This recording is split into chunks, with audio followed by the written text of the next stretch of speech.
comes up. Okay, to get on board here. I'll hold that for you. So first, I'll start here. This is the gray matter in here. It's the opposite of like the cerebellum. So this is the gray matter here. Then we have the dorsal horn. Pointer. Dorsal horn is up here. Then we have the ventral horn down below at on the bottom, like wing of the butterfly, I would call it. Okay, and then we have the gray commissure, which is lateral here in the middle. Okay, then out here, this is the white matter out here. And then we have the anterior column, which is here, closer to that line, anterior column. And then we have the lateral column, which is on the sides. And then we have the posterior column, which is here and here. And then we have the anterior medium fissure, which is like the bottom crack. I would call it like the bottom of the butt crack. And then the posterior medium fissure, which is the top of the butt crack. That's what I would call it, like this crack right here. Yeah, and then we have the central canal, that hole in the middle. And anyways, I won't say what I call that. And then, so then up here, this is the dorsal root coming off at the top of the posterior view. And then that connects to the dorsal root ganglion, that over here. And then we have the ventral root coming off the bottom.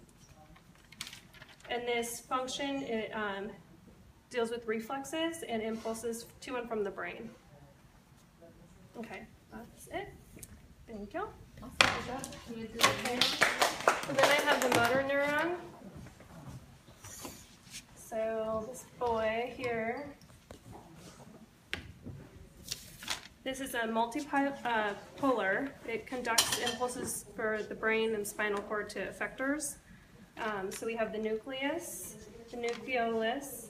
This whole thing here is the axon, and you only have one axon per cell, and it conducts impulses, releases neurotransmitters to other neurons.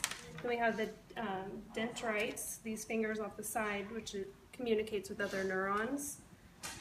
And we have the Nissl bodies, these little blue things in here, and that holds chromotophilic substances.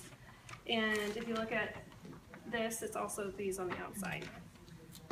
And then we have the Schwann cells, and that acts as a protector, and it's composed of myelin and has lipids, and the cell membrane has a lot of fat, and it allows signals to go long distance, like from the brain to the toes. And then we have the neurolemma, something. It's this part here, this right here, and that's surrounded the myelin sheath. Then we have the mitochondria on here, and we learned about those a couple chapters ago.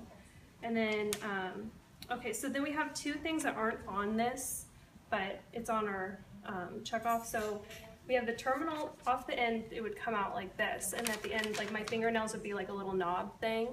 And so this part right here would be the terminal process, and then the knobs at the end, like my fingernails, would be the synaptic boutons.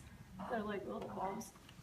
Okay, and then here is the axon helix, and then the cell body is also called the soma, so like this whole thing right there.